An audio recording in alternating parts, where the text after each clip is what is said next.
I was molested, and he was driving me home and pulled off into the woods and wanted to have sex, and I said no. And so he dragged me into the woods and just beat the shit out of me and just brutally raped me again and again. And then the next morning, my mother said, well, it's your own fault. You should have just let him do it. I conceived out of that. My parents got together and said, you will marry this man. And it started a year-long every day of being beaten or sold to a friend or given to men to settle a debt of poker, or he would drag somebody else home and have her in front of me and tie me in a chair and make me watch. He would strip off my clothes and hunt me with a, and I'd crawl up under the house because he was afraid of snakes. It was the only place I could survive. He wouldn't let me eat. Every day I just feared for my baby. I begged my parents, please, please come and get me. The night that I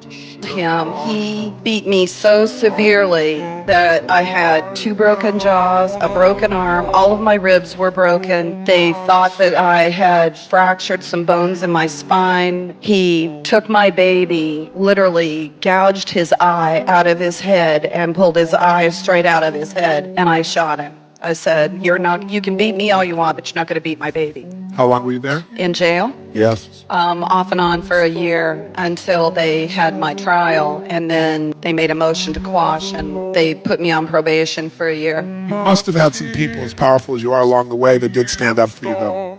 I did. Who did? You. San Jose, California, you came for a Chamber of Commerce event. Wow. Yeah. That was a long time ago. Oh, yeah, you were just starting out.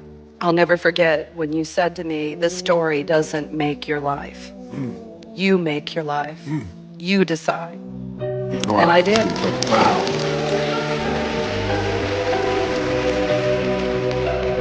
As Tony hugged Sandra, he told her that in the next chapter of her life, she would not have to be so strong. She deserved to be able to relax and enjoy her life in her relationships without having to worry about protecting herself.